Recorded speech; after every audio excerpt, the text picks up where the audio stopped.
Rem mendecit terlalu keras, tubuh kami terhuyung, dan bus itu berhenti mendadak di tengah hujan malam. Tanganku refleks mencengkeram kursi, jantungku berdetak tidak wajar, seolah ada sesuatu yang salah sebelum aku sempat memahaminya. Di lorong sempit itu, seorang pria tua terjatuh. Tidak ada yang bergerak. Semua mata menghindar. Aku berdiri terlalu cepat, terlalu berani, tanpa tahu apa yang sedang kuhadapi. Udara di dalam bus tiba-tiba terasa berat. Suamiku membeku di belakangku. Nafasnya terputus-putus, bukan karena panik, melainkan karena takut. Lalu ada 1 detik hening. Tidak ada suara hujan. Tidak ada mesin. Hanya tatapan pria tua itu, tenang, mengunci suamiku. Dan saat itu, suamiku berlutut. Tidak ada jeritan. Tidak ada penjelasan. Hanya rasa dingin yang merambat di tulang belakangku, perlahan, pasti. Sejak detik itu, aku tahu, bantuan kecil di bus ini telah membuka pintu menuju sesuatu yang tidak bisa kami tutup lagi. Pernahkah kamu merasakan firasat yang datang terlalu terlambat untuk dihindari? Rem bus itu masih menempel di telingaku seperti suara yang menolak mati. Setiap kali aku memejam, aku melihat lutut suamiku menyentuh lantai bus, gerakan yang terlalu cepat untuk disebut sopan, terlalu dalam untuk disebut refleks. Ada sesuatu yang runtuh saat itu, tapi tidak ada yang pecah di permukaan. Hanya sunyi yang berubah bentuk. Kami pulang malam itu tanpa saling menyentuh. Uyan menempel di jaket, di rambut, di napas. Di dalam mobil, wiper bergerak seperti metronom yang menandai detik-detik yang tidak ingin kuingat. Suamiku menatap jalan, kedua tangannya menggenggam setir terlalu erat, seolah setir itu satu-satunya benda yang masih bisa ia kendalikan. Apa kamu kenal pria tua itu? Tanyaku pelan, seperti takut pertanyaan itu bisa memecahkan kaca.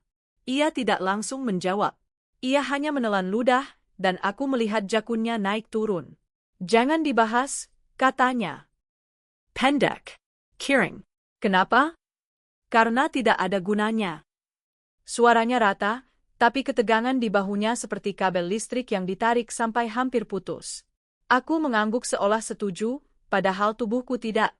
Di kaca spion, lampu belakang kendaraan lain memanjang karena air, seperti mata yang mengintip dari jarak aman. Rumah kami menyambut dengan dingin yang tidak biasa. Biasanya ada aroma kayu dari rak buku yang menempel di ruang tamu, ada kehangatan lampu kuning yang menipu rasa aman. Malam ini lampu itu terasa seperti sorot, bukan pelukan. Aku menutup pintu pelan, tetapi bunyinya tetap terdengar keras, memantul di dinding seperti teguran. Suamiku langsung melepas sepatu tanpa menatapku. Ia berjalan ke kamar kerja, ruang yang selama ini seperti wilayah yang tidak perlu kupahami. Di sana ada tumpukan jurnal, buku hukum, dokumen seminar. Di sana, ia menjadi profesor yang kukenal, rapi, sistematis, dan selalu punya jawaban. Tapi malam itu, ia menutup pintu kamar kerja dengan 2 putaran kunci. Aku berdiri di lorong beberapa detik, mendengarkan. Tidak ada suara langkah di dalam, tidak ada bunyi kertas. Hanya 1 tarikan napas panjang, seperti orang yang baru saja selamat dari sesuatu dan tidak tahu apakah selamat itu layak disyukuri. Aku membuat teh tanpa benar-benar ingin meminumnya. Air mendidih, uap naik, dan aku menatapnya seolah uap itu bisa membawa keluar penjelasan. Di meja makan, 2 cangkir berdampingan, tetapi jarak di antara kami terasa seperti ruang kosong yang luas. Saat aku mengetuk pintu kamar kerja, jari-jariku dingin. Kamu mau makan? Tanyaku, berusaha terdengar biasa. Tidak. Kamu, baik-baik saja? Kali ini sunyi lebih lama. Aku menempelkan telinga ke pintu, mendengar sesuatu yang seperti kursi digeser. Aku cuma capek, katanya akhirnya, lebih lembut. Tapi kelembutan itu bukan ketenangan. Itu seperti orang yang mencoba menurunkan volume agar tidak didengar tetangga. Aku mundur. Di dapur, kulkas menyala dan mati dengan bunyi klik yang teratur. Jam dinding berdetak, dan setiap detak seperti mengingatkanku bahwa waktu terus berjalan, meski aku ingin berhenti di detik sebelum suamiku berlutut. Aku mencoba menata kejadian itu dalam kepala seperti cara orang menata barang belanjaan. Ini masuk akal, ini tidak. Seorang pria tua jatuh di bus. Aku menolong. Suamiku bereaksi berlebihan. Mungkin pria itu pernah jadi dosen, pernah jadi senior, pernah jadi rekan. Tetapi berlutut? Di depan orang asing? Di depan semua penumpang yang menahan napas? Aku mengingat wajah pria tua itu. Pucat, tetapi matanya jernih. Tatapannya bukan tatapan orang yang butuh bantuan. Itu tatapan orang yang tahu sesuatu dan menunggu orang lain mengakuinya. Di kamar tidur, suamiku akhirnya muncul. Ia sudah berganti baju, tapi masih membawa hujan di matanya. Ia duduk di pinggir ranjang tanpa melepas jam tangan. Kebiasaan kecil itu, tidur dengan jam tangan, tidak pernah ia lakukan. "Kamu takut?" tanyaku, lebih jujur daripada yang kuinginkan. Ia menoleh. Sekilas saja. Lalu menatap lantai. "Aku tidak takut," katanya. Aku hampir tertawa karena itu terdengar seperti kebohongan paling rapi. "Kamu berlerat." Ia menghela napas panjang. "Itu refleks." "Refleks apa?" Ia menutup mata beberapa detik, seperti menyusun kata-kata. "Refleks menghormati orang tertentu." "Oke," kataku, mencoba mengikuti logika itu. "Kalau begitu, siapa dia?" Suamiku membuka mata. Pupilanya seperti mengecil, seolah ruangan tiba-tiba terlalu terang. "Jangan cari tahu," katanya, kali ini tegas. Nada itu bukan permintaan. Itu peringatan. Aku ingin marah, tapi yang muncul lebih dulu justru rasa dingin yang menekan dada. Di pernikahan kami, tidak ada aturan, jangan. Selama ini, ia selalu mendorongku untuk bertanya, untuk kritis, untuk tidak menerima sesuatu hanya karena suara yang mengatakannya terdengar yakin. Itu salah satu alasan aku mencintainya. Dan malam ini, ia meminta aku berhenti menjadi diriku sendiri. Aku tidur dengan punggung menghadapnya. Di belakangku, aku mendengar napasnya tidak teratur. Kadang cepat, kadang tertahan. Di antara napas itu, ada bunyi kecil, jari-jarinya menggesekkan sesuatu. Mungkin cincin, mungkin jam, mungkin hanya kebiasaan orang yang berusaha menenangkan diri. Pagi datang seperti biasa, tapi rasanya tidak biasa. Matahari masuk lewat celah gorden, namun tidak menghangatkan. Suamiku bangun lebih cepat dari biasanya. Ia mandi lama. Saat ia keluar, rambutnya disisir rapi, kemejanya licin, seperti ia hendak mengajar di kampus. Tapi ia tidak mengambil tas kerja. Ia mengambil map tebal yang jarang kulihat, map kulit tua dengan pengunci logam. "Kamu mau kemana?" tanyaku. "Ke kampus sebentar," jawabnya. "Kamu tidak bawa laptop?" "Cuma sebentar." Ia menunduk mencium keningku, tapi bibirnya seperti menyentuh udara. Hangatnya tidak sampai. Di pintu, ia berhenti, seolah baru ingat sesuatu. "Kalau ada yang cari aku, bilang aku tidak ada." "Siapa yang akan mencarinya?" Kami tinggal di lingkungan yang tenang, orang-orang menyapa sekadarnya, lalu menutup pintu masing-masing. Suamiku bukan tipe yang dicari orang mendadak, kecuali mahasiswa yang terlambat mengumpulkan tugas atau kolega yang ingin meminta opini. "Yang cari siapa?" tanyaku. Ia menatapku lama. Terlalu lama. Lalu hanya berkata, "Siapapun." Pintu tertutup, dan rumah terasa lebih besar. Lebih kosong. Aku membersihkan dapur dengan gerakan yang tidak perlu, melipat pakaian yang sudah rapi, menyapu lantai yang bersih. Itu cara tubuhku mengalihkan pikiran. Membuat tugas kecil agar tidak tenggelam dalam pertanyaan besar. Namun setiap kali aku berhenti, bayangan bus itu datang lagi. Bau karet bazar. Lampu neon yang berkedip. Punggung pria tua itu di lantai.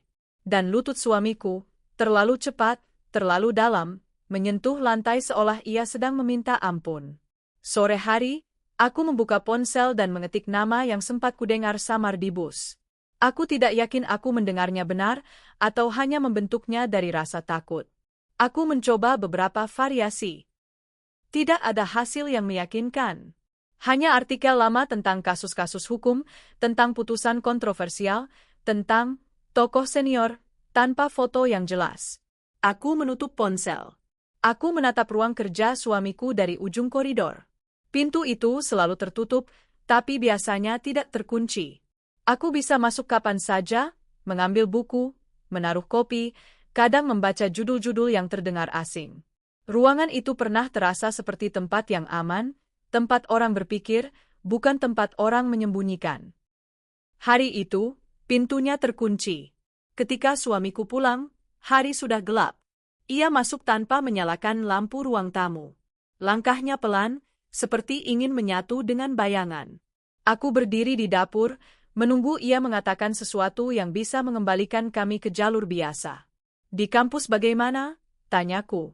Ia menaruh map kulit itu di meja makan, lalu langsung mendorongnya ke arah ujung meja, seolah map itu benda yang bisa menggigit. Biasa, katanya. Biasa sampai kamu minta aku bilang kamu tidak ada? Ia menatapku. Ada kilatan lelah, ada sesuatu seperti marah, tetapi semuanya ditahan di bawah permukaan. Kamu kenapa jadi begini? Katanya pelan. Aku yang jadi begini. Aku menjaga suaraku tetap rata. Kamu berlutut di depan orang asing, lalu pulang menyuruhku diam. Ia mengusap wajahnya, dan untuk pertama kalinya aku melihat tangannya gemetar tipis. Sangat tipis, tapi cukup untuk membuatku berhenti bernapas. Aku cuma mau kita aman, katanya. Kalimat itu menampar lebih keras daripada teriakan. Aman dari siapa? Dari apa? Kata, aman, selalu berarti ada ancaman. Dan ancaman itu kini tinggal di antara piring dan sendok, di antara buku-buku hukum yang rapi, di antara napas suamiku yang tidak lagi tenang. Malam itu, saat ia tidur lebih cepat dari biasanya, aku tetap terjaga. Aku menatap punggungnya yang membelakangi aku. Pada punggung itu, aku pernah bersandar tanpa ragu. Sekarang, aku merasa seolah aku sedang tidur di sebelah seseorang yang bisa berubah menjadi orang lain kapan saja. Aku bangun pelan, kaki telanjang menyentuh lantai dingin. Aku berjalan ke koridor, ke pintu ruang kerjanya. Kunci masih terpasang. Tanganku meraba kantong celana suamiku yang digantung di kursi ruang makan. Aku menemukan gantungan kunci kecil, kunci cadangan yang pernah ia berikan padaku bertahun-tahun lalu, untuk jaga-jaga. Yaka-yaka. Kata itu kini terasa seperti ramalan. Kunci itu masuk, berputar dengan bunyi yang terdengar terlalu keras dalam rumah yang tidur. Aku membuka pintu perlahan. Bau kertas tua menyambut, campur aroma tinta dan kayu. Ruangan itu gelap, tapi aku tahu letak saklar. Saat lampu menyala, meja kerjanya terlihat seperti selalu, rapi, hanya beberapa buku terbuka, pena tertata, laptop tertutup. Yang berbeda hanya satu, laci bawah meja sedikit terbuka. Aku tidak langsung mendekat. Aku berdiri, mendengar. Dari kamar, tidak ada suara. Aku melangkah, satu-satu, seperti orang yang takut lantai akan berderit dan membangunkan rahasia. Di laci itu, ada map-map lama, warna krem dan coklat, beberapa diberi label dengan tulisan tangan suamiku. Rapi, kecil, seperti catatan kaki dalam buku. Aku menarik satu map. Isinya fotokopi dokumen, surat menyurat, potongan koran, dan lembar-lembar catatan yang sudah menguning. Aku menahan napas ketika melihat satu halaman di atas tumpukan, daftar nama. Nama-nama itu ditulis seperti daftar hadir, tetapi di sampingnya ada catatan kecil, tanggal, tempat, dan sesuatu yang seperti kode. Aku menggeser kertas itu perlahan, membaca baris demi baris. Tanganku mulai dingin.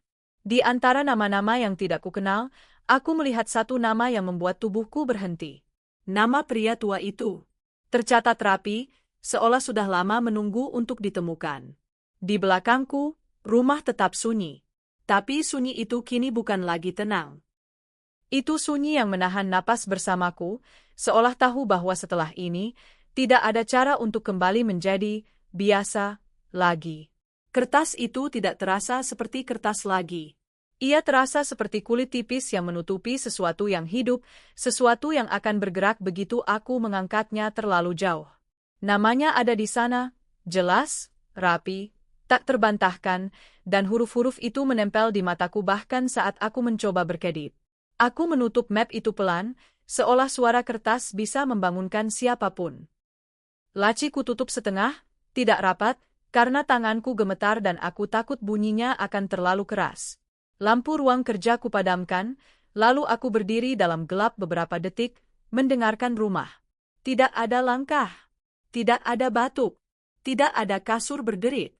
Tapi sunyi tidak selalu berarti aman. Sunyi kadang cuma cara rumah menahan napas, menunggu keputusanmu. Aku kembali ke kamar dan berbaring seperti semula, punggung menghadap suamiku. Tubuhnya masih, napasnya pelan, tapi aku tidak yakin ia benar-benar tidur. Ada jeda-jeda aneh di antara hembusannya, seperti seseorang yang menahan kata-kata bahkan saat terlelap. Aku memejam. Nama itu tetap menyala di kepalaku. Pagi datang dengan cahaya pucat dan suara motor tetangga yang memanaskan mesin. Rutinitas rumah berjalan seperti biasa, ketel mendesis, sendok menyentuh gelas, kulkas berdengung. Namun di balik semua bunyi itu, ada suara lain yang lebih halus. Kecurigaan yang mulai punya ritme sendiri. Suamiku turun dengan wajah yang terlalu rapi. Ia mencukur. Ia memakai parfum tipis. Ia menyapa seperti biasa, tapi mata kami tidak bertemu lebih dari sepersekian detik. Kamu kelihatan kurang tidur, katanya, ringan. Semalam panas, jawabku. Bohong yang terasa pahit di lidah. Ia mengangguk. Ia duduk. Ia meminum kopi. Ia membaca berita dari ponselnya seperti orang yang berusaha meyakinkan dirinya bahwa dunia masih normal. Aku memperhatikan jemarinya menggulir layar. Gerakannya cepat, seperti mengejar sesuatu, atau menghindari sesuatu. Ketika layar menyala, aku sempat melihat notifikasi masuk tanpa nama, nomor tak dikenal. Ia menekan cepat, menghapus, lalu layar kembali ke halaman berita. Aku menahan napas. Ada yang menghubungi? Spam, katanya. Kata itu jatuh terlalu mudah. Aku tidak langsung menentangnya. Ada bagian dalam diriku yang masih ingin percaya, yang masih ingin memeluk penjelasan paling sederhana. Tapi ada bagian lain yang sudah berdiri sejak semalam, menatap daftar nama itu, dan bagian itu tidak mau duduk lagi. Saat suamiku pergi, aku menunggu sampai suara mobilnya hilang dari ujung jalan. Baru setelah itu aku kembali ke ruang kerja. Kali ini aku tidak membuka dengan hati yang ragu-ragu. Aku membuka dengan hati yang sudah terlanjur retak. Di dalam laci, map itu masih di tempatnya, seolah tidak pernah disentuh. Aku menariknya keluar, menaruhnya di atas meja, lalu membuka lembar demi lembar. Daftar nama itu bukan sekadar daftar. Ada pola. Ada tanggal. Ada lokasi. Ada catatan singkat di samping nama tertentu. Saksi berubah, tekanan media, putusan final. Dan di samping nama pria tua itu, ada satu frasa yang membuat tengkuku dingin, peninjauan ditutup. Aku tidak tahu persis artinya, tapi intuisi tidak perlu kamus. Ada sesuatu yang ditutup paksa. Ada sesuatu yang seharusnya dibuka, namun dikunci. Aku mengambil ponsel, memotret beberapa halaman. Lampu kamera memantul di kertas yang menguning, membuatnya tampak seperti bukti dari masa lain. Setelah itu aku memasukkan map kembali persis seperti semula, mengatur setiap sudutnya, mencoba membuat ruangan ini lupa bahwa aku baru saja mengkhianati aturan tak tertulis dalam rumah tangga kami, tidak membuka masa lalu tanpa izin. Di ruang tamu, udara terasa berbeda. Jendela tertutup, tapi aku merasa ada angin dingin lewat. Bukan dari luar, melainkan dari dalam diriku sendiri. Aku butuh nama itu berubah menjadi orang. Aku butuh identitas. Jadi aku melakukan satu hal yang selama ini jarang kulakukan. Aku keluar tanpa tujuan jelas, hanya mengikuti insting yang mengarah pada tempat-tempat yang menyimpan catatan. Di kota kami, ada perpustakaan hukum kecil yang menempel pada kampus lama. Bangunannya tidak megah, tapi ia punya aroma khas, debu buku, kertas tua, dan pendingin ruangan yang terlalu dingin. Aku datang seperti orang biasa, mengenakan masker, membawa tas kecil, mencoba menampilkan wajah netral. Di meja resepsionis, seorang petugas memandangku sebentar, lalu kembali ke komputer. Mau cari apa, Bu? Tanyanya, suara datar. Aku butuh arsip putusan lama, jawabku, singkat. Kasus besar sekitar 10 tahun lalu. Nama kasus? Aku hampir menyebut nama pria tua itu, tapi lidahku tertahan. Ada rasa takut aneh. Takut jika nama itu punya gema di ruangan ini, dan gema itu akan memanggil sesuatu yang tidak ingin kupanggil. Aku lupa judul resminya, kataku. Tapi, ada tokoh senior yang terlibat. Petugas itu mengerutkan kening, seolah mencoba menebak. Kasus yang ramai media? Aku mengangguk. Ia menulis sesuatu, lalu menunjuk komputer katalog. Coba cari pakai kata kunci. Putusan, peninjauan, atau nama pihak. Aku duduk di komputer tua yang tombolnya mengkilap karena sering disentuh. Aku mengetik nama pria tua itu. Tidak ada hasil. Aku mengetik variasi ejaan. Masih kosong. Aku mengetik frasa yang kubaca semalam, peninjauan ditutup. Beberapa hasil muncul, tapi sebagian besar terkunci, akses terbatas, butuh izin khusus. Aku menelan ludah. Aku tidak sedang mencari novel. Aku sedang menyentuh batas yang sengaja dibuat agar orang seperti aku berhenti bertanya. Aku mencoba kata kunci lain, vonis kontroversial, putusan final, rekayasa saksi. Hasil muncul lebih banyak. Ada satu putusan yang sering disebut-sebut dalam berita lama. Judulnya kaku, formal, tapi aku mengenali beberapa nama pihak dari potongan koran yang pernah kulihat sekilas di televisi bertahun-tahun lalu, kasus yang pernah membuat orang berdiri di depan gedung pengadilan, menuntut keadilan, lalu pulang dengan tangan kosong. Aku klik.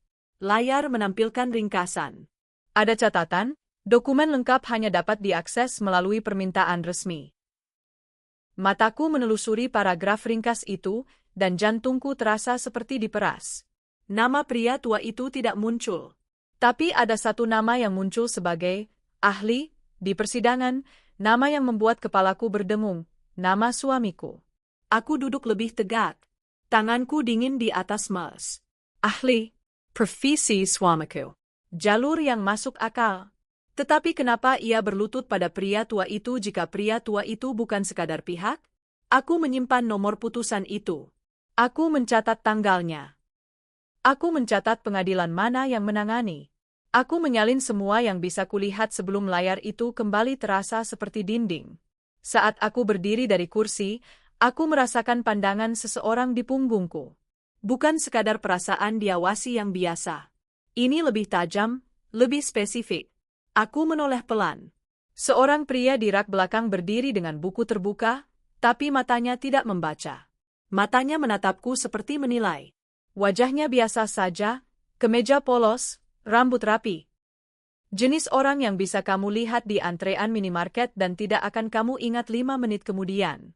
Namun cara ia memegang buku terlalu tenang. Terlalu siap. Aku memaksa wajahku tetap netral, lalu berjalan menuju pintu keluar. Langkahku tidak cepat, tapi aku bisa merasakan detak darah di telinga. Di luar, matahari siang terasa pucat, seolah tertutup lapisan tipis asap. Aku menyeberang jalan. Aku berhenti di kios kecil membeli air mineral, memberi alasan untuk menoleh ke belakang lewat pantulan kaca. Pria itu keluar dari perpustakaan beberapa detik setelah aku. Ia berdiri di trotoar, menatap kanan-kiri, lalu berjalan pelan searah denganku, tidak terlalu dekat, tidak terlalu jauh. Aku menelan ludah. Paranoia itu seperti kabut. Kamu tahu mungkin itu hanya kabut, tapi kamu juga tahu kabut bisa menutupi lubang. Di perjalanan pulang, aku mengubah rute 2 kali. Masuk ke gang kecil, keluar lagi. Berhenti sebentar di warung, pura-pura memilih sayur. Saat aku melihat pantulan di kaca etalase, pria itu tidak selalu tampak. Tapi sekali, hanya sekali, aku melihatnya di ujung jalan, berdiri di bawah pohon, memegang ponsel, seperti menunggu sinyal yang tepat. Aku pulang dengan tangan kosong. Pintu rumahku buka cepat, lalu kututup rapat. Kunci kuputar 2 kali. Di dalam, aku berdiri bersandar pada pintu beberapa detik, mencoba menormalkan napas. Rumah tidak lagi terasa seperti milikku. Ia terasa seperti tempat yang bisa dimasuki siapa saja yang tahu cara. Telepon rumah tidak pernah kami pakai, tapi sore itu, telepon itu berbunyi. Suara deringnya memecah ruang tamu seperti benda jatuh dari ketinggian. Aku menatapnya. Dering kedua, ketiga. Aku mengangkat dengan tangan gemetar. Hello. Hening di ujung sana. Lalu suara napas. Tenang. Seolah orang itu menikmati bagaimana napasku terburu-buru.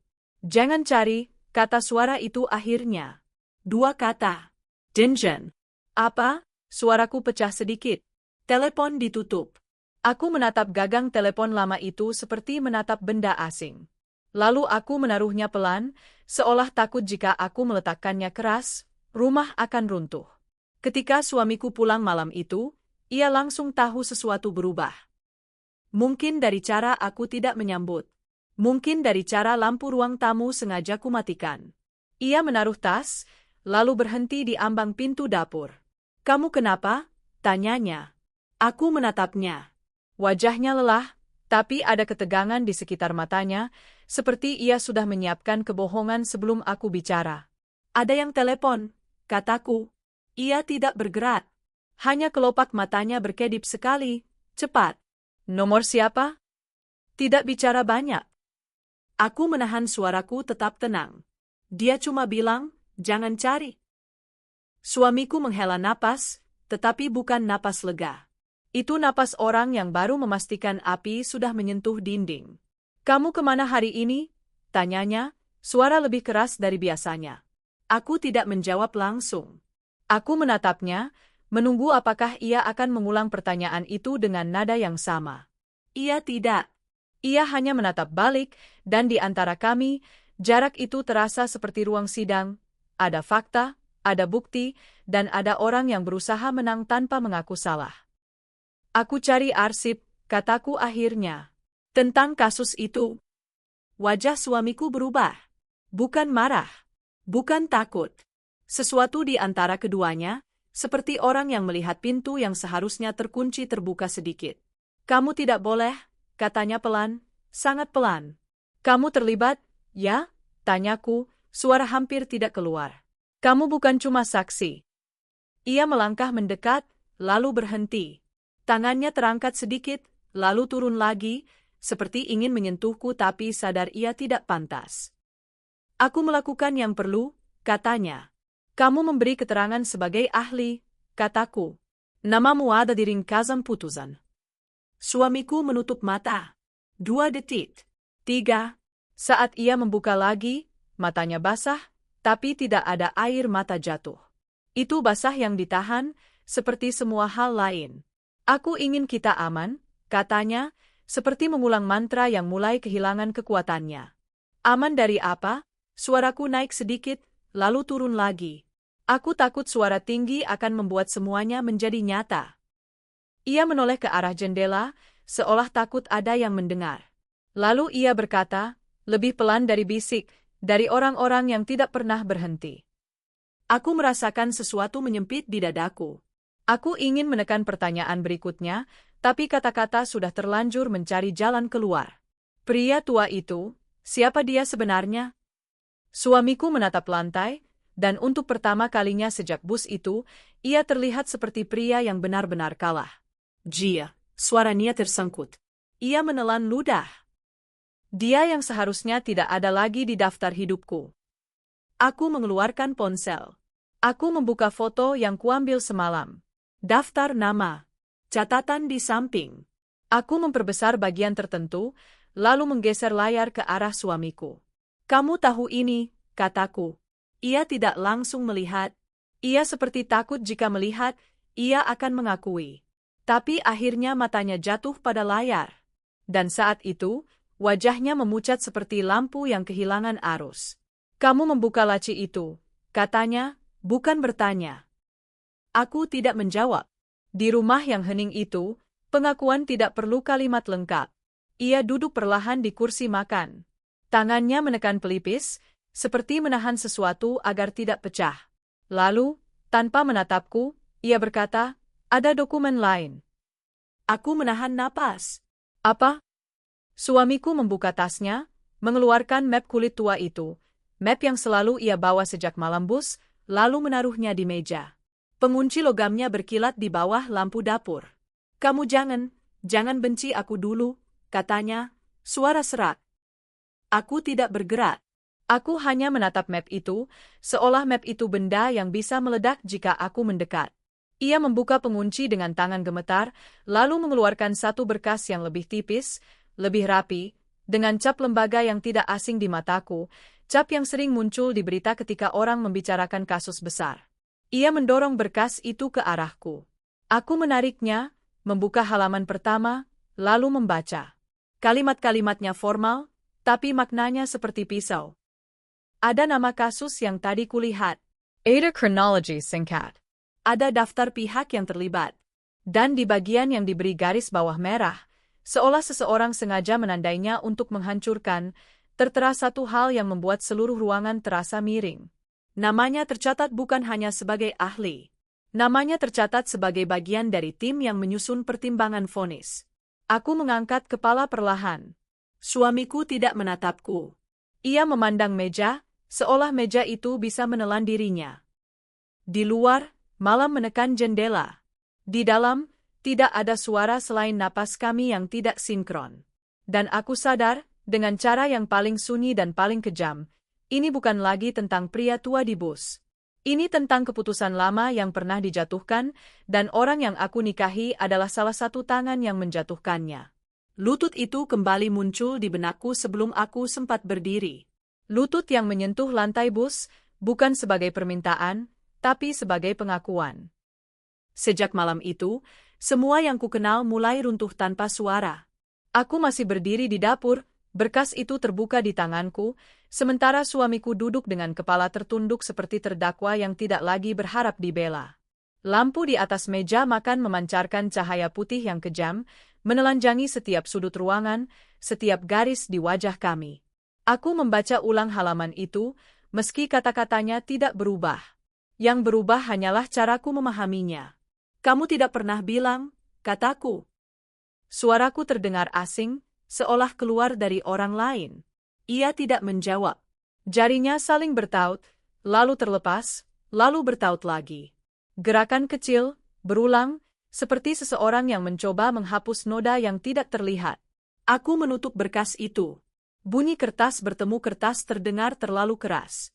Semua ini, kataku, menepuk map tipis itu sekali, kamu simpan di sini. Di rumah kita? Aku tidak punya pilihan, katanya pelan. Pilihan? Kata itu berputar di kepalaku, memantul di dinding ingatan. Aku teringat hari-hari awal pernikahan kami, saat ia bercerita tentang keadilan dengan mata berbinar, tentang bagaimana hukum seharusnya melindungi yang lemah. Aku teringat cara ia menenangkanku setiap kali aku ragu, mengatakan bahwa kebenaran selalu menemukan jalannya. Kini, kata-kata itu terasa seperti properti panggung, indah dilihat, kosong di dalam. Apa yang sebenarnya terjadi? Tanyaku. Aku tidak berteriak.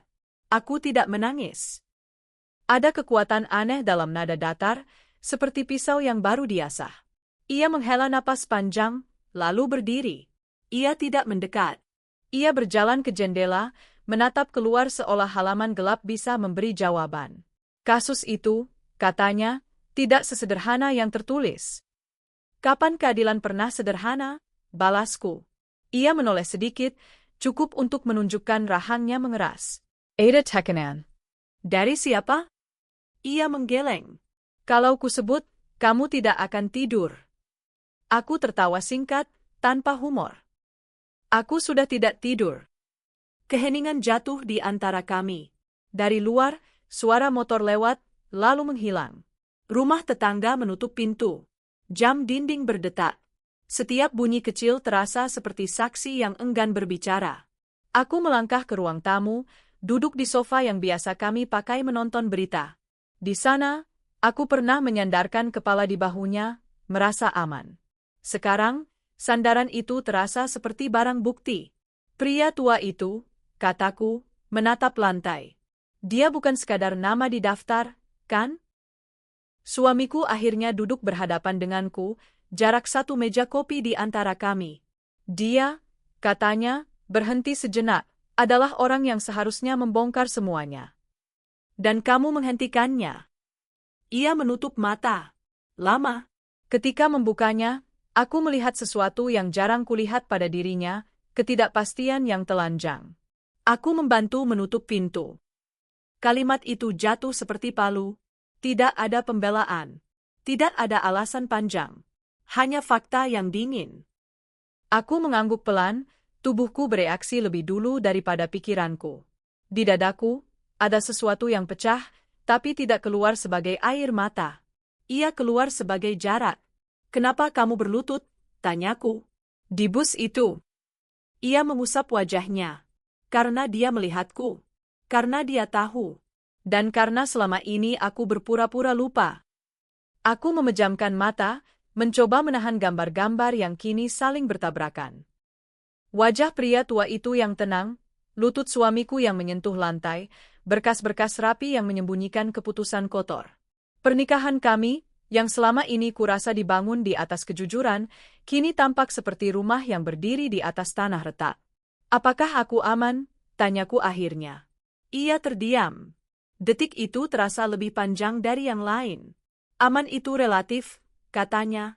Aku membuka mata. Jawabannya seharusnya ya atau tidak. Ia menggeleng pelan. Aku mencoba memastikan jawabannya ya. Kata mencoba tidak cukup. Tidak lagi. Aku berdiri. Kaki-kakiku terasa ringan, seolah lantai kehilangan gravitasi. Aku berjalan ke kamar, menarik koper kecil dari bawah ranjang. Bunyi resleting terdengar seperti pengkhianatan kedua, kali ini dari diriku sendiri. Suamiku muncul di ambang pintu. Kamu mau kemana? Tanyanya. Aku perlu berpikir. Di luar tidak aman. Aku menoleh.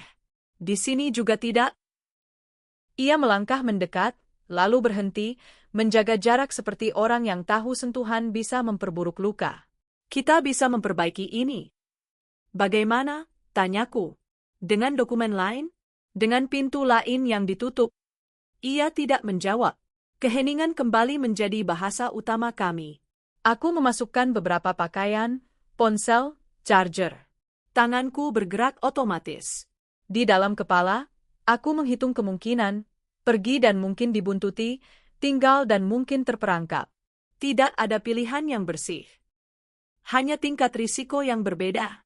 Saat aku hendak menutup koper, suamiku berkata, kalau kamu pergi sekarang, mereka akan tahu.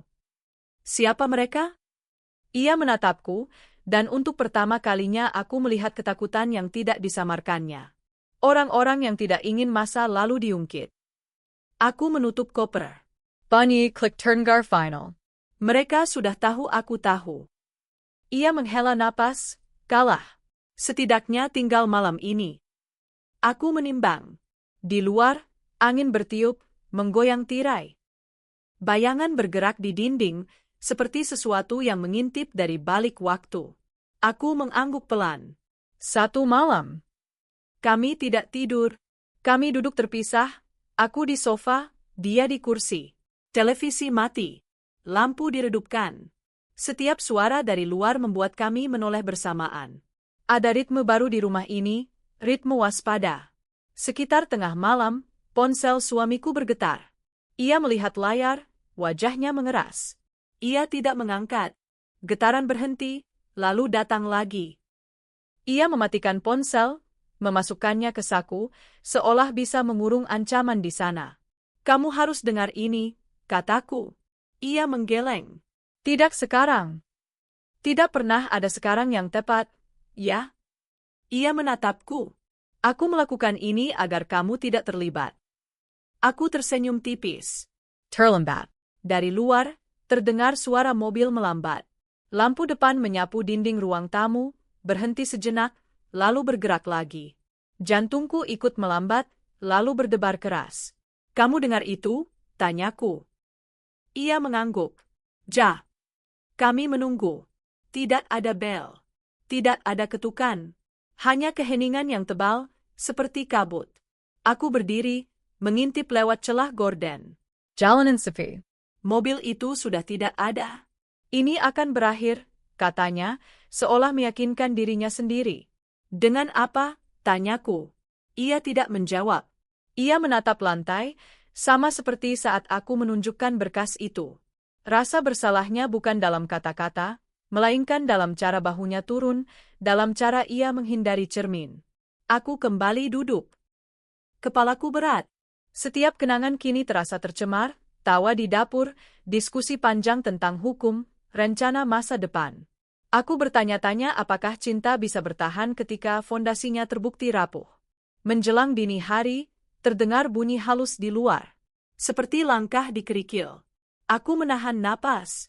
Suamiku berdiri perlahan, berjalan ke arah pintu, lalu berhenti, mendengarkan. Langkah itu berhenti. Lalu ada bunyi lain, logam beradu pelan. Kami saling pandang. Tidak ada kata yang cukup pendek untuk situasi ini.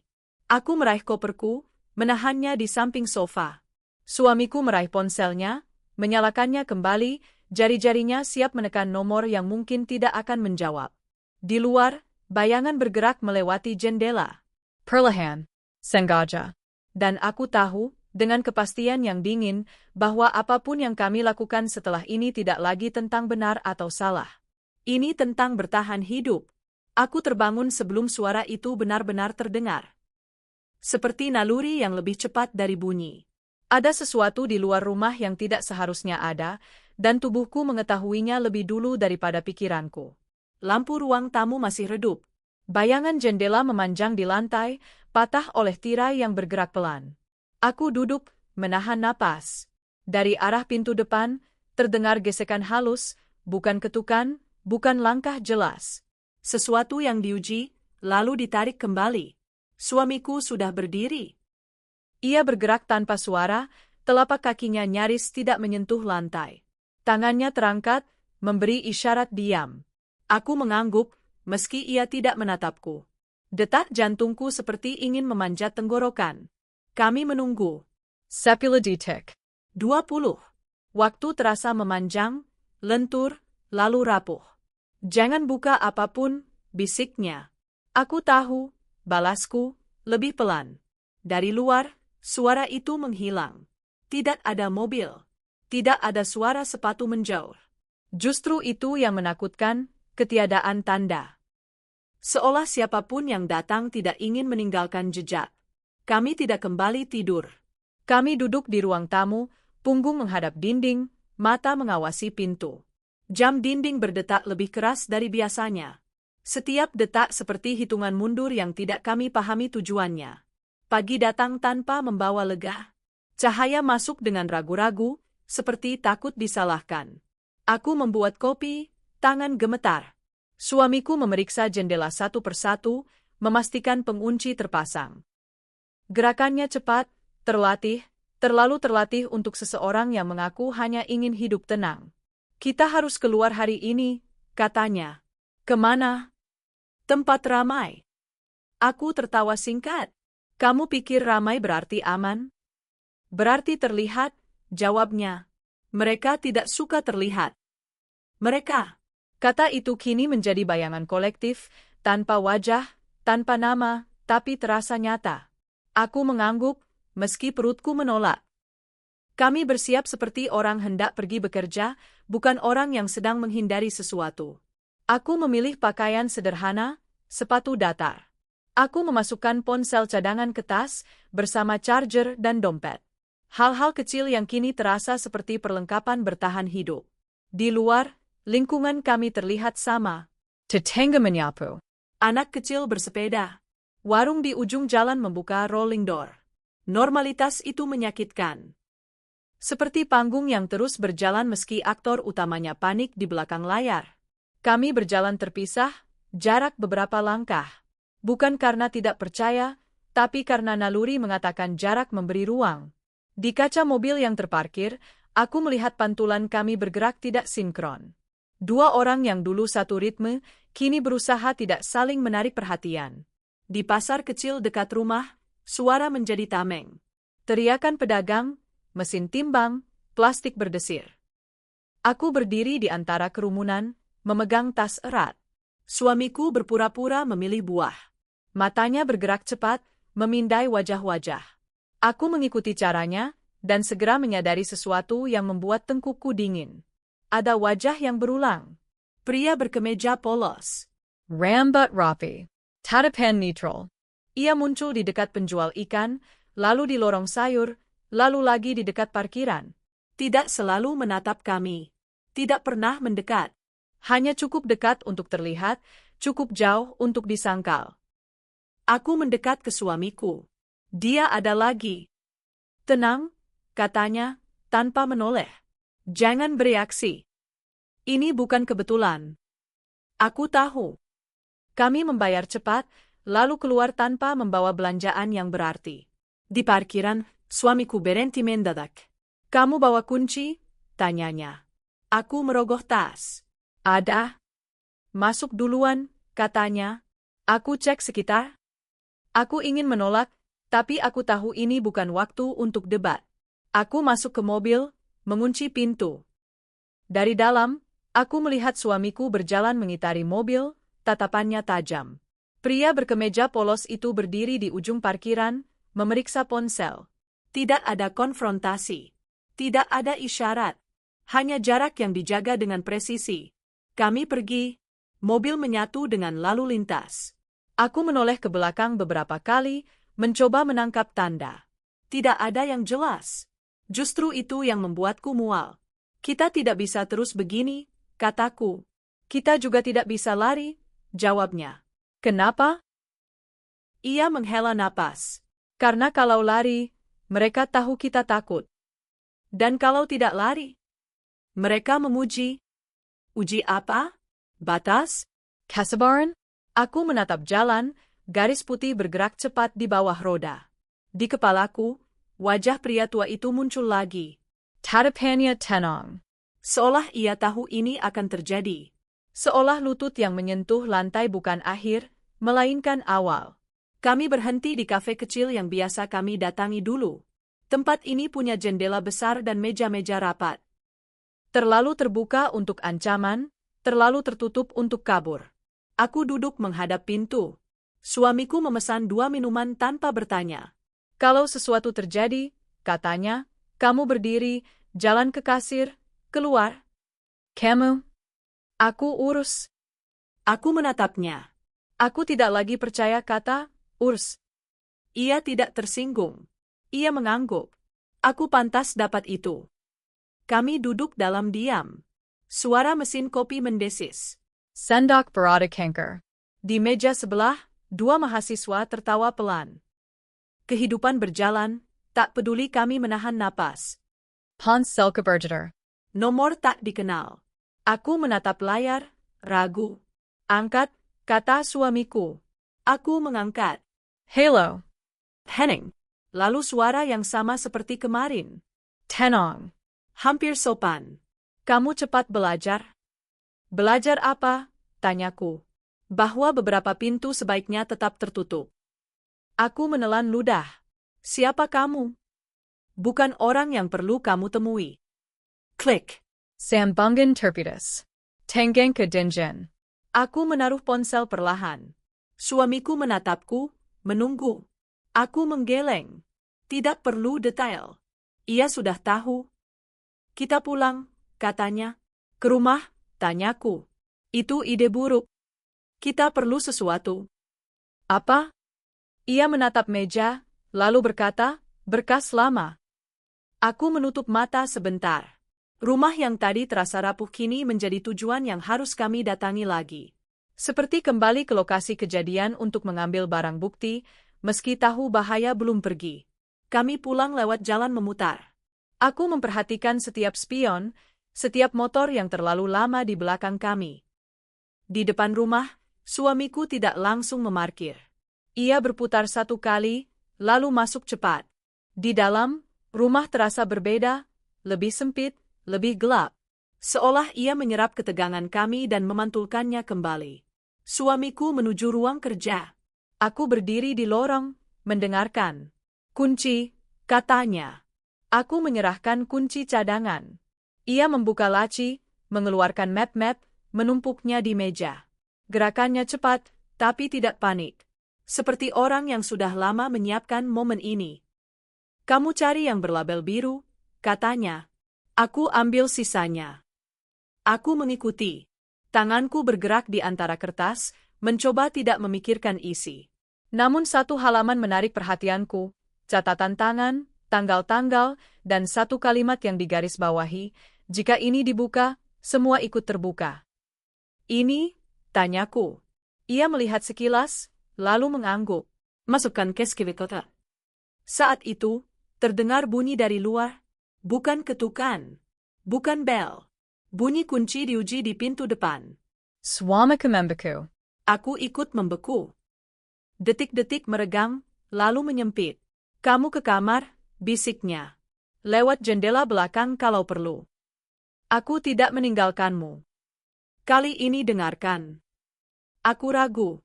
Lalu bunyi itu berhenti. Sunyi kembali, lebih berat. Aku merasakan dorongan aneh, bukan untuk lari, tapi untuk bertahan. Aku berdiri di ambang pintu ruang kerja, menatap suamiku. Aku di sini, kataku. Ia menatapku, dan untuk sesaat, aku melihat sesuatu seperti terima kasih. Lalu ia bergerak ke pintu depan, berhenti beberapa langkah sebelum menyentuhnya. Ia mendengarkan. Tidak ada apa-apa. Dari balik jendela, bayangan bergerak. Perlahan. Sengaja.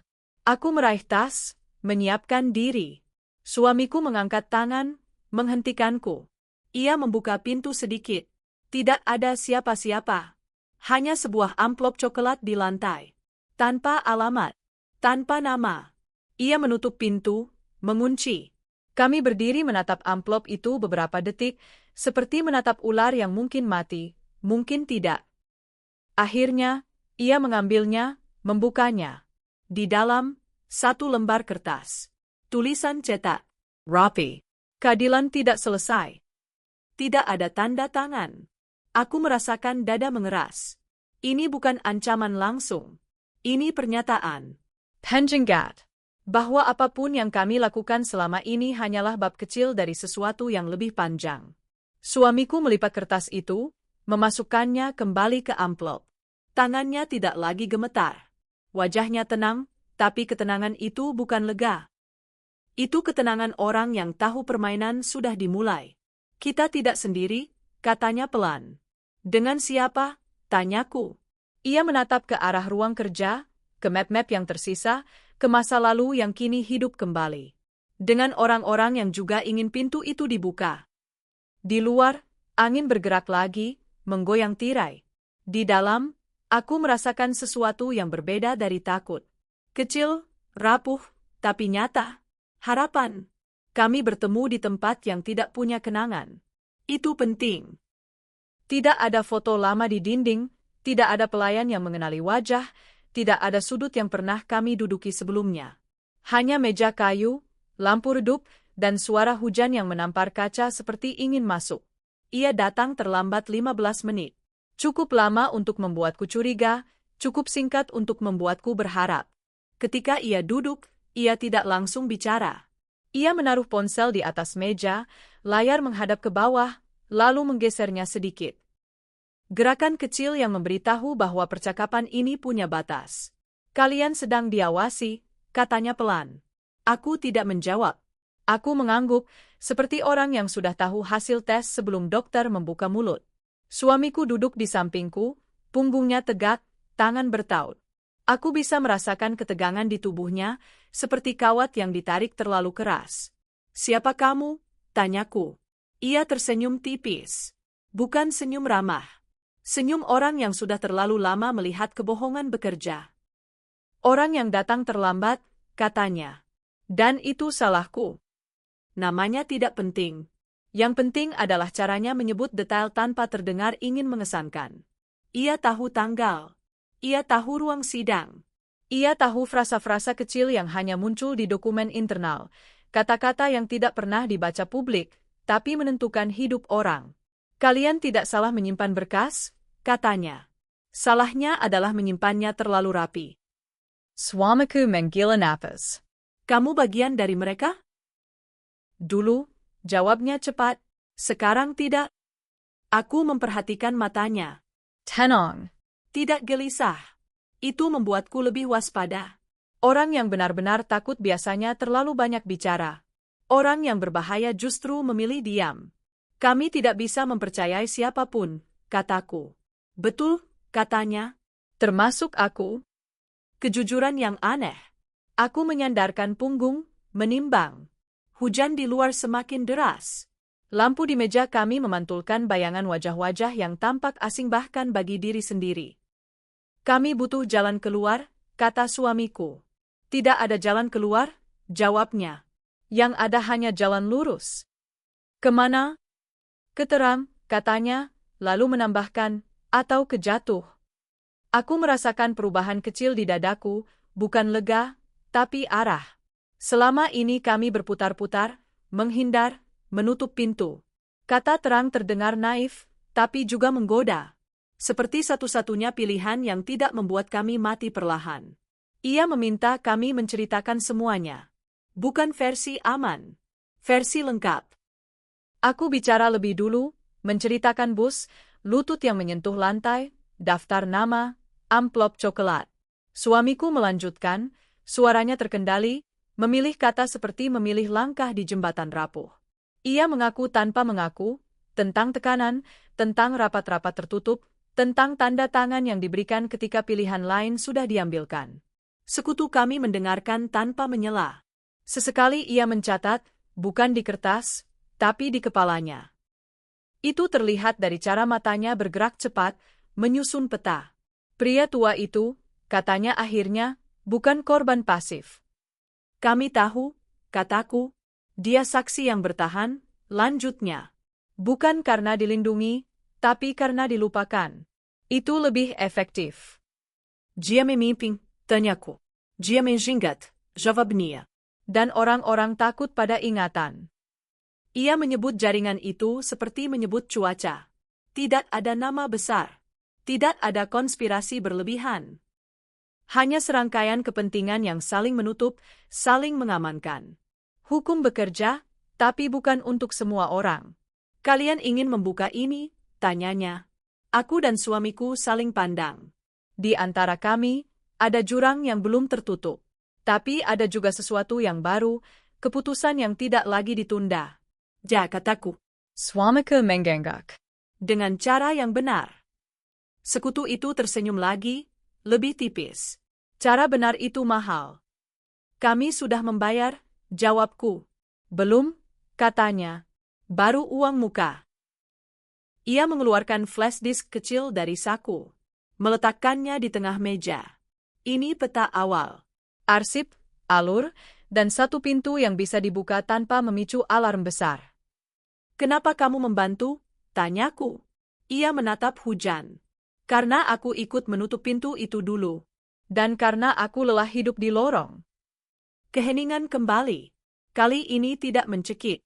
Lebih seperti jeda sebelum langkah berikutnya.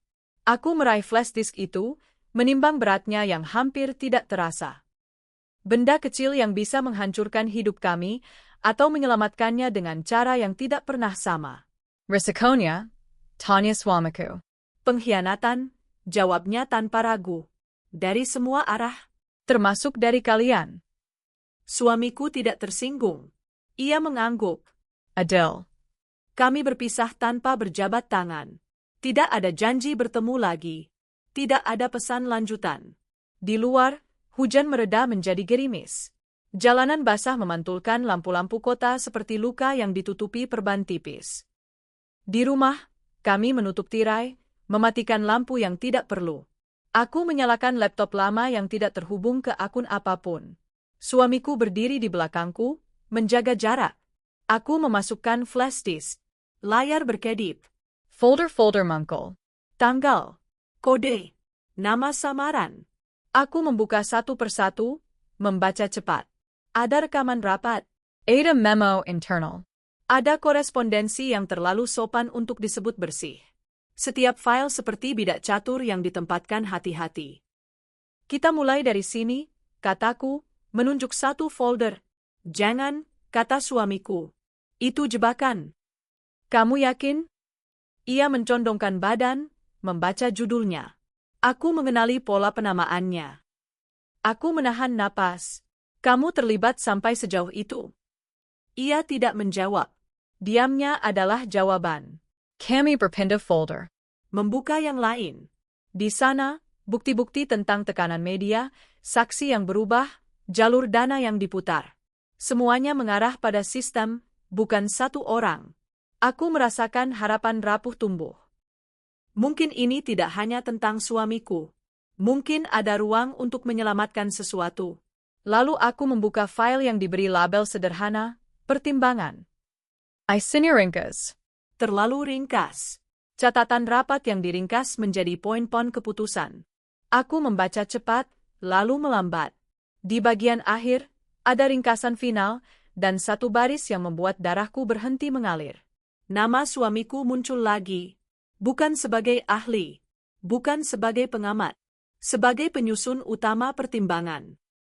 Aku menoleh perlahan. Swamiku berdiri kaku. Wajahnya pucat, tapi matanya tidak lari. Ini salah konteks, katanya. Konteks apa? Tanyaku.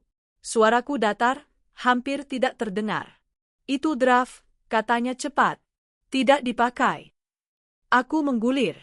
Ada versi lain. Tanggal berbeda. Revisi kecil. Tapi nama itu tetap ada, berulang. Seperti cap yang tidak bisa dihapus. Kenapa namamu selalu di sini? Tanyaku. Ia membuka mulut, lalu menutupnya. Napasnya pendek. Karena aku diminta. Dan kamu menerima. Ia menunduk. Aku pikir aku bisa mengendalikan hasilnya. Kata mengendalikan terdengar seperti kebohongan yang sudah lama dihafal.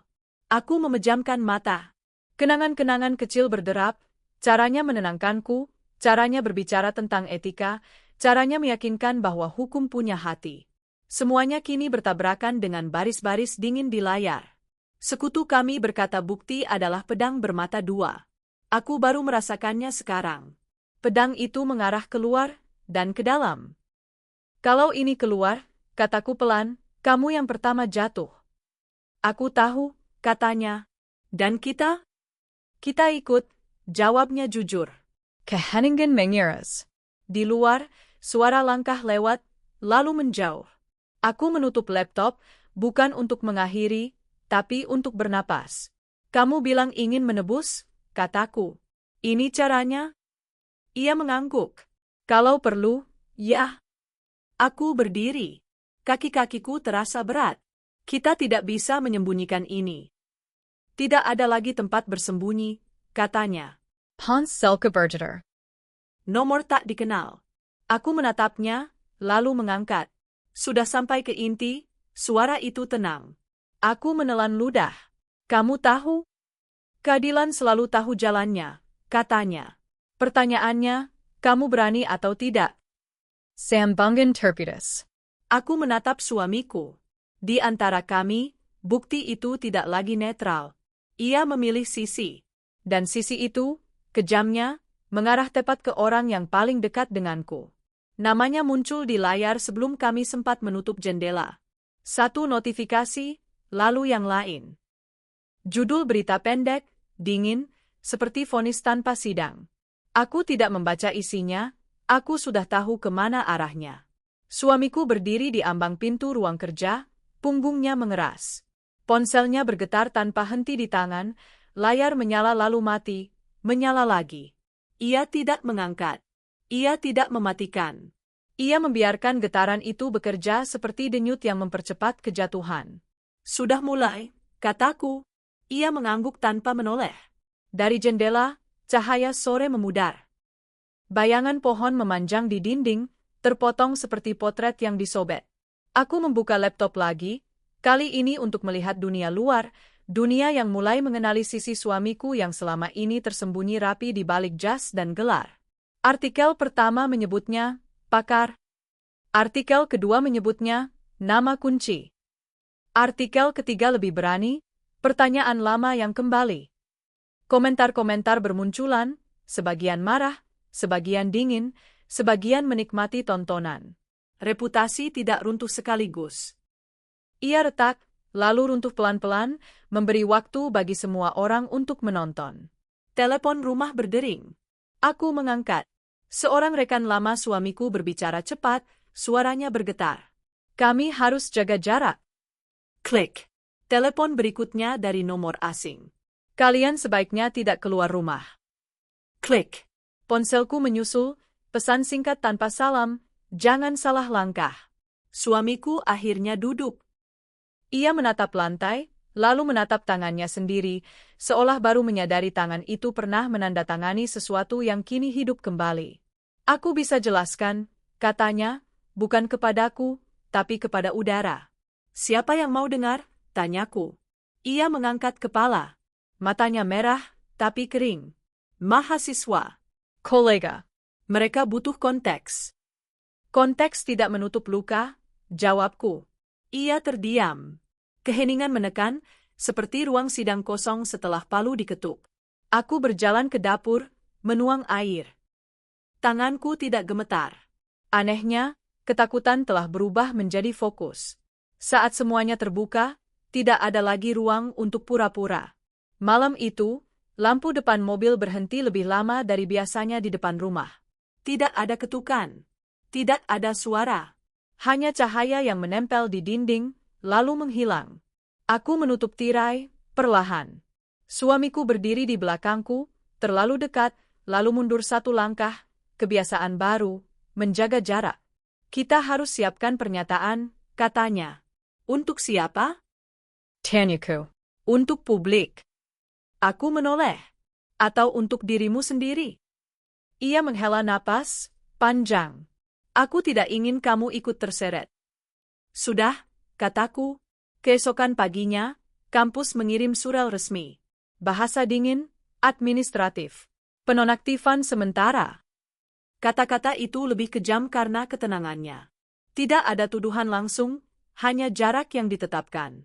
Suamiku membaca berulang, lalu menutup laptop dengan hati-hati, seolah benda itu rapuh. Aku akan bicara, katanya. Di mana? Dimanapun yang mau mendengar. Aku menggeleng. Mereka tidak mau mendengar. Mereka mau potongan. Ia menatapku. Kamu tidak percaya padaku? Aku menimbang. Kata percaya kini terasa berat, seperti barang antik yang mudah pecah. Aku percaya kamu takut, kataku. Dan ketakutan membuat orang salah memilih. Ia tidak membantah. Hari-hari berikutnya bergerak cepat. Wajah suamiku muncul di layar televisi, foto lama, senyum formal. Panel diskusi membedah peran, etika, masa lalu.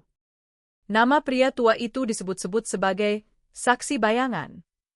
Aku menutup televisi. Aku tidak ingin narasi orang lain mengisi rumah kami. Ancaman menjadi lebih berani. Pesan datang dengan waktu yang teratur, seperti jadwal. Berhenti. Pikirkan keluargamu. Ada hal yang lebih buruk dari kehilangan reputasi. Nada tetap sopan.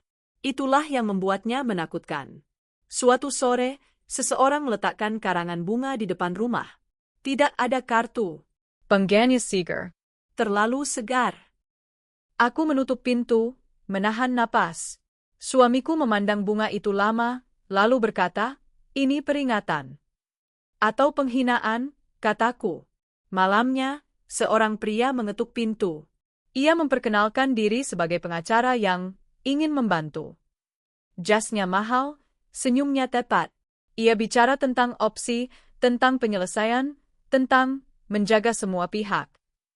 Aku berdiri di samping suamiku, mendengar kata-kata yang dirancang untuk menenangkan dan menutup. Kami akan pikirkan, kata suamiku. Pria itu tersenyum. Waktu tidak berpihak pada kalian. Ia pamit, langkahnya ringan. Setelah pintu tertutup, aku berkata, dia bukan sekutu. Aku tahu, jawab suamiku. Lalu kenapa kamu mendengarkan? Ia menatap lantai. Karena sebagian dari diriku ingin ini selesai cepat. Cepat bukan berarti selesai, kataku. Tekanan memuncak ketika seorang jurnalis berdiri di depan rumah, kamera siap. Aku menarik tirai, jantungku berdebar. Suamiku berdiri, merapikan kemeja, refleks lama yang tak mati. Aku harus keluar, katanya. Tidak sendirian, kataku. Ia menoleh. Kamu tidak harus. Aku mau. Di luar, mikrofon mendekat. Pertanyaan datang bertubi-tubi, potongan, tajam. Suamiku menjawab singkat, berhati-hati. Aku berdiri di sampingnya, merasakan sorot lampu seperti panas. Seseorang berteriak nama pria tua itu. Aku melihat rahang suamiku mengeras. Ia tidak menjawab. Kami masuk kembali, pintu ditutup cepat. Di dalam, napas kami tidak sinkron. Aku menatapnya. Kamu menahan kebenaran. Aku menahan kehancuran, katanya. Yang mana bedanya tipis. Malam itu, Pesan datang dari nomor yang sama. Kali ini panjang. Terlalu rapi. Menawarkan jalan keluar terakhir, pengakuan terbatas, 1 kambing hitam, kasus ditutup. Nama suamiku disebut dengan cara yang mengunci, seolah pilihan sudah disiapkan. Ini jebakan, kataku. Atau satu-satunya jalan, jawabnya. Aku mendekat. Jika kamu ambil, kamu mengorbankan orang lain. Ia menatapku, mata basah. Dan jika aku tidak? Kamu mengorbankan dirimu, kataku. Mungkin kita. Keheningan panjang. Di luar, hujan turun pelan. Aku mendengar tetesan di talang, ritme yang menenangkan dan mengancam sekaligus. Suamiku akhirnya berkata, aku tidak ingin lari. Aku juga, kataku. Tapi bertahan artinya memilih. Telepon berdering lagi. Kali ini, suara yang sama seperti sebelumnya. Tenang. Tidak terburu. Kami sudah bicara dengan kampus, katanya. Besok akan lebih ramai. Kenapa kamu melakukan ini? Tanyaku. Karena pintu sudah terbuka, jawabnya. Dan seseorang harus melangkah. Klik. Aku menatap suamiku. Mereka mendorong. Ia mengangguk. Ke 1 titik. Aku melihatnya, topeng profesor yang selama ini menutupi wajahnya retak, serpihannya jatuh satu persatu. Di baliknya, ada manusia yang takut dan bertanggung jawab, sekaligus berbahaya bagi dirinya sendiri. Aku meraih tangannya. Ia tidak menarik. Ia menggenggam balik, erat, seperti orang yang tahu ini mungkin yang terakhir. Kita akan hadapi, kataku. Bagaimana? Tanyanya. Aku menatap pintu, jendela, map-map di meja, layar laptop yang masih menyala. Dengan membuka semuanya. Ia menarik napas, panjang. Itu berarti perang. Tidak, kataku. Itu berarti akhir. Di luar, sirene melintas jauh. Tidak mendekat. Tidak menjauh. Seperti janji. Aku tahu, dengan kepastian yang menenangkan sekaligus menakutkan, bahwa apapun yang datang berikutnya tidak bisa dihindari. Konfrontasi itu sudah dijadwalkan. Dan kami sedang berjalan ke arahnya. Pintu itu terbuka tanpa bunyi, dan ruangan di baliknya menelan kami dengan cahaya putih yang kejam. Bau kertas, pendingin ruangan, dan sesuatu yang lebih tua, aroma keputusan lama, menempel di udara. Aku menarik napas, dan dadaku terasa seperti disekrup dari dalam. Pria tua itu sudah duduk. Tidak bersandar. Tidak membungkuk.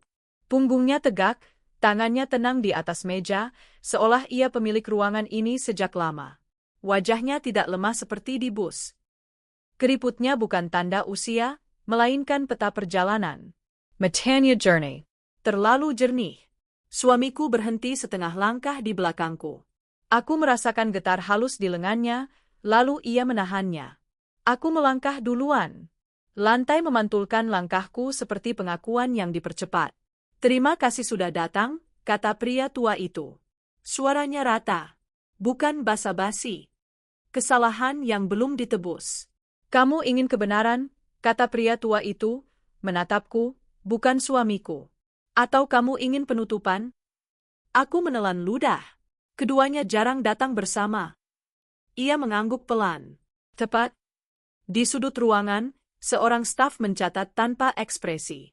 Di meja, map-map tertata rapi. Tidak ada kamera yang mencolok, tapi aku tahu ada mata di balik kaca. Tekanan itu tidak berteriak. Ia menunggu. Suamiku akhirnya bicara. Aku siap. Pria tua itu menoleh, lalu menatapnya lama. Bukan dengan marah. Dengan ketelitian. Siap untuk apa? Untuk menjelaskan, jawab suamiku. Penjelasan sering dipakai untuk menghindari kebenaran, kata pria tua itu. Aku tidak datang untuk itu. Aku melihat rahang suamiku mengeras. Ia mengangguk sekali. Baik. Pria tua itu membuka map pertama. Kertas-kertas disusun seperti tangga, setiap langkah membawa kita lebih dalam. Kasus ini, katanya, bukan tentang satu putusan. Ini tentang serangkaian pilihan kecil yang tampak rasional pada saat itu. Ia membaca tanggal, menyebut tempat, menyebut rapat tertutup. Setiap detail jatuh tepat, tanpa emosi. Aku merasakan sesuatu beringsut di dadaku, bukan simpati, bukan benci. Pengakuan bahwa ini nyata. Kamu, katanya, menunjuk suamiku dengan ujung pena, mengusulkan formulasi yang aman. Aman bagi siapa? Suamiku menggila napas. Bagi sistem. Dan siapa sistem? Tanya pria tua itu. Keheningen. Aku mendengar pendingin ruangan berdesis. Orang-orang di dalamnya, jawab suamiku akhirnya. Dan aku, tanya pria tua itu. Suamiku menatap meja. Di luar? Pria tua itu menutup map pertama. Bunyi kertas beradu terdengar seperti palu kecil. Aku tidak di luar, katanya. Aku ditaruh di sana. Aku memejamkan mata sesaat. Pas. Lutut. Tatapan tenang itu. Semuanya menyatu. Map kedua dibuka. Ada rekaman rapat. Potongan suara diputar. Kalimat-kalimat formal terdengar dingin, lalu sebuah jeda. Jeda tempat keputusan dibuat tanpa direkam. Pria tua itu mematikan pemutar. Di jeda itulah, katanya, kebenaran diputuskan. Aku menoleh ke suamiku. Wajahnya pucat, tapi ia tidak mengalihkan pandang. Itu hal kecil, tapi berarti. Ia memilih melihat. Kamu bisa mengatakan kamu ditekan, lanjut pria tua itu. Itu benar. Kamu bisa mengatakan kamu mencoba mengendalikan hasil, ia menatapku, lalu kembali ke suamiku, itu juga benar. Tapi kamu juga memilih. Suamiku menilon luda. Aku memilih yang paling sedikit melukai. Siapa yang menghitung? Tanya pria tua itu. Aku menyela, suaraku pelan. Apa yang kamu inginkan sekarang? Ia menatapku lama, seolah mengukur apakah pertanyaanku tulus. Aku ingin pintu dibuka, katanya. Bukan untukku. Untuk mereka yang ditaruh di luar setelahku. Dengan mengorbankan dia? Tanyaku. Ia tidak menjawab langsung. Pengorbanan bukan kata yang netral, katanya. Ia selalu punya alamat. Aku menoleh ke suamiku. Ia mengangguk, hampir tak terlihat. Aku tahu. Pria tua itu membuka map terakhir. Di dalamnya, satu dokumen dengan garis merah tebal. Ini pengakuan, katanya. Lengkap. Tidak ada kambing hitam. Tidak ada pemangkasan. Nama-nama disebut. Proses dibuka. Suamiku menatap dokumen itu seperti menatap tepi jurang.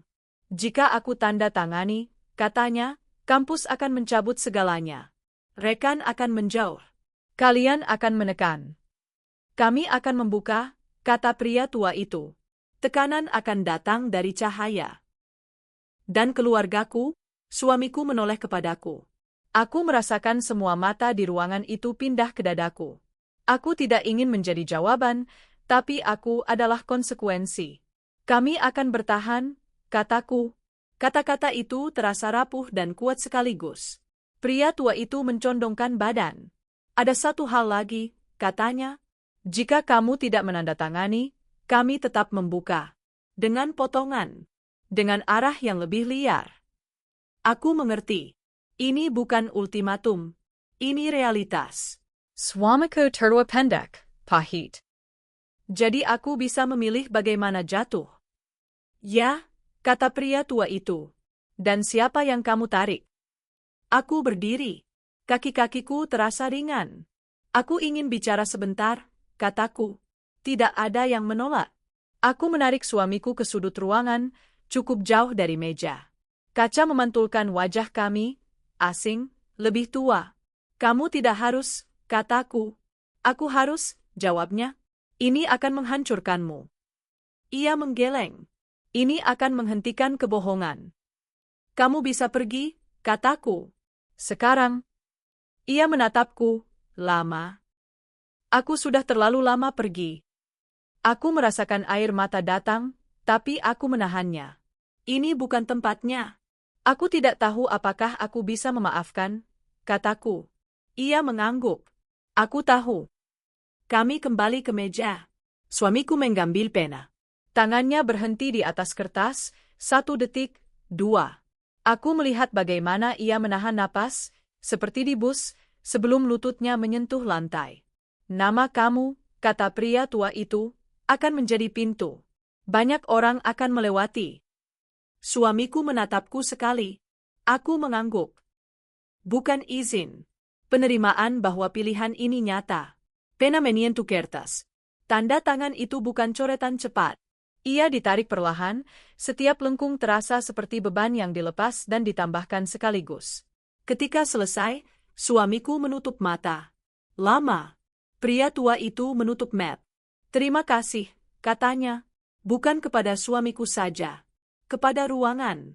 Staff berdiri. Pintu dibuka. Cahaya putih kembali menelan kami. Aku merasakan berat yang berbeda di dadaku, bukan lega, bukan kalah. Harga. Di luar, koridor panjang. Suara langkah kami menggema. Ponselku bergetar, pesan masuk, lalu yang lain. Dunia bergerak cepat ketika kebenaran diberi alamat. Kamu akan dibenci, kataku. Jawabnya. Kamu akan dipuji, kataku. Mungkin, katanya. Itu tidak penting. Kami berhenti di depan pintu keluar. Di baliknya, kerumunan menunggu. Kamera, suara, potongan. Aku menatapnya. Wajahnya tenang, bukan tanpa takut, tapi dengan arah. Jika kamu keluar, kataku, tidak ada jalan kembali. Ia menatapku dengan mata yang sama seperti dulu, mata yang membuatku percaya. Aku tidak mencari jalan kembali, katanya. Aku mencari garis lurus. Pintu terbuka. Suara menghantam. Aku melangkah setengah langkah, lalu berhenti. Aku menyadari sesuatu yang membuat napasku tersangkut. Keputusan terakhir bukan hanya tanda tangan itu.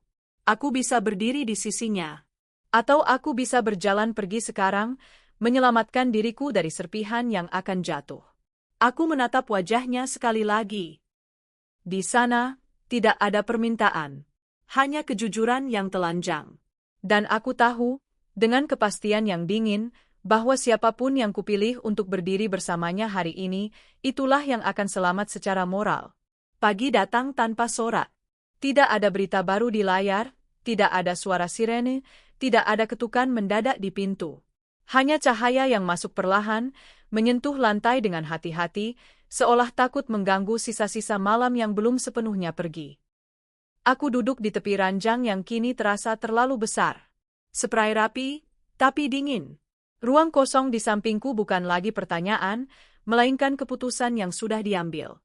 Aku menarik napas panjang, dan untuk pertama kalinya sejak bus itu, napasku tidak tersangkut. Hari-hari setelah konfrontasi bergerak aneh, cepat di luar, lambat di dalam. Nama suamiku muncul di mana-mana, lalu menghilang dari banyak tempat. Kampus mengirim surat resmi kedua, nada akhirnya tegas. Ada kata, pemberhentian, ada kata, evaluasi etik, ada jeda yang panjang sebelum tanda tangan. Aku membacanya tanpa duduk, lalu melipatnya rapi, menaruhnya di laci yang sama tempat dulu aku menemukan daftar nama.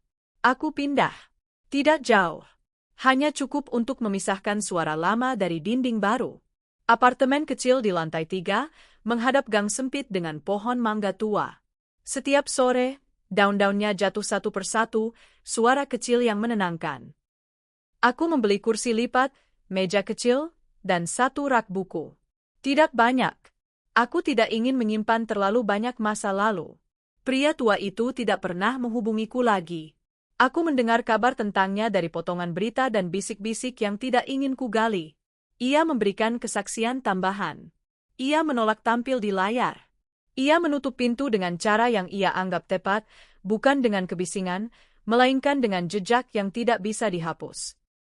Aku membayangkan tatapannya yang tenang, dan untuk pertama kalinya, aku tidak merasa takut. Aku merasa paham. Suamiku, mantan suamiku, mengirim pesan singkat suatu pagi.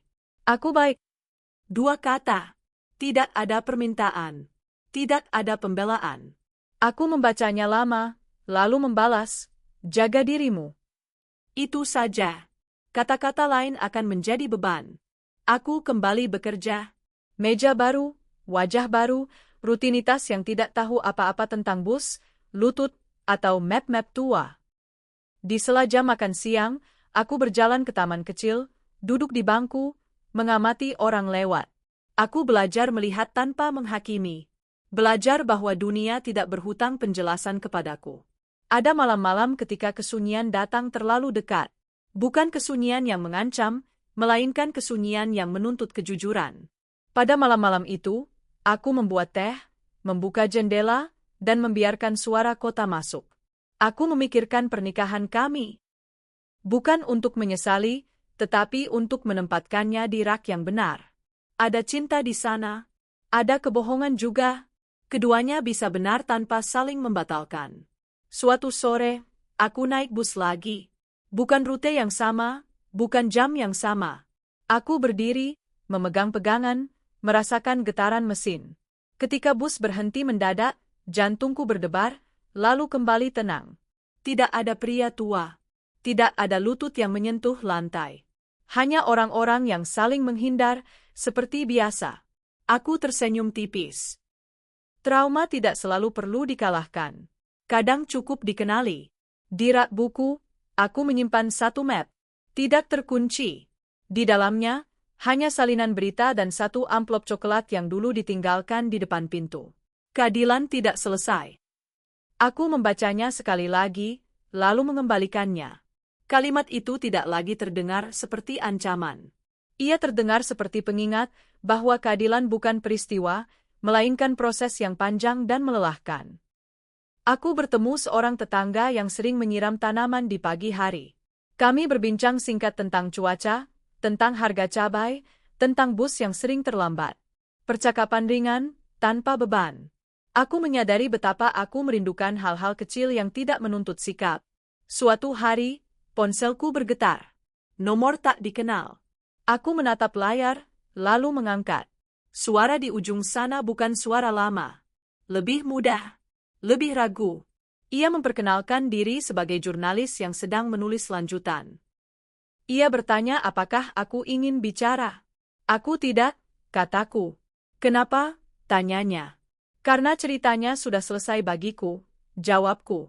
Dan itu benar. Aku belajar tidur tanpa memeriksa kunci 2 kali.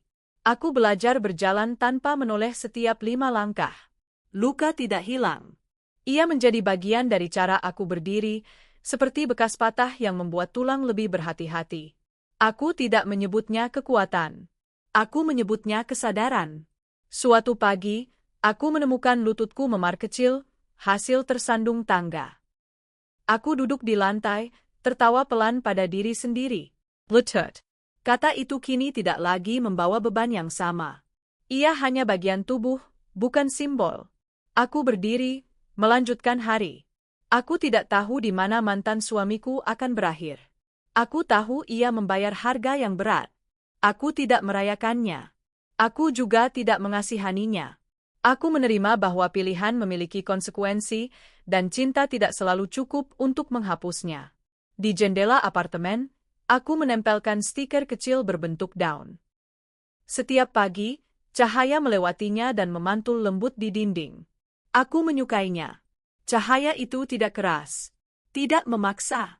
Ia hadir, apa adanya. Aku berjalan pulang suatu malam dengan langkah santai. Gang sempit sepi, lampu jalan kuning redup. Tidak ada bayangan yang bergerak mencurigakan. Tidak ada pesan masuk. Hanya suara langkahku sendiri. Aku berhenti sejenak, menutup mata, dan menghirup udara. Dingen. Niara. Hidup setelah berlutut ternyata tidak tentang berdiri lebih tinggi. Ia tentang berdiri dengan jujur, dengan luka yang terlihat, dan pilihan yang tidak disembunyikan. Keheningan kini bukan musuh. Ia adalah ruang untuk bernapas. Aku membuka pintu apartemen, menyalakan lampu, dan duduk. Tidak ada cliffhanger. Tidak ada ancaman tersisa yang perlu ditafsirkan. Hanya aku, hari yang berakhir, dan esok yang akan datang tanpa janji, namun juga tanpa kebohongan. Dan di dalam keheningan itu, aku akhirnya merasa aman.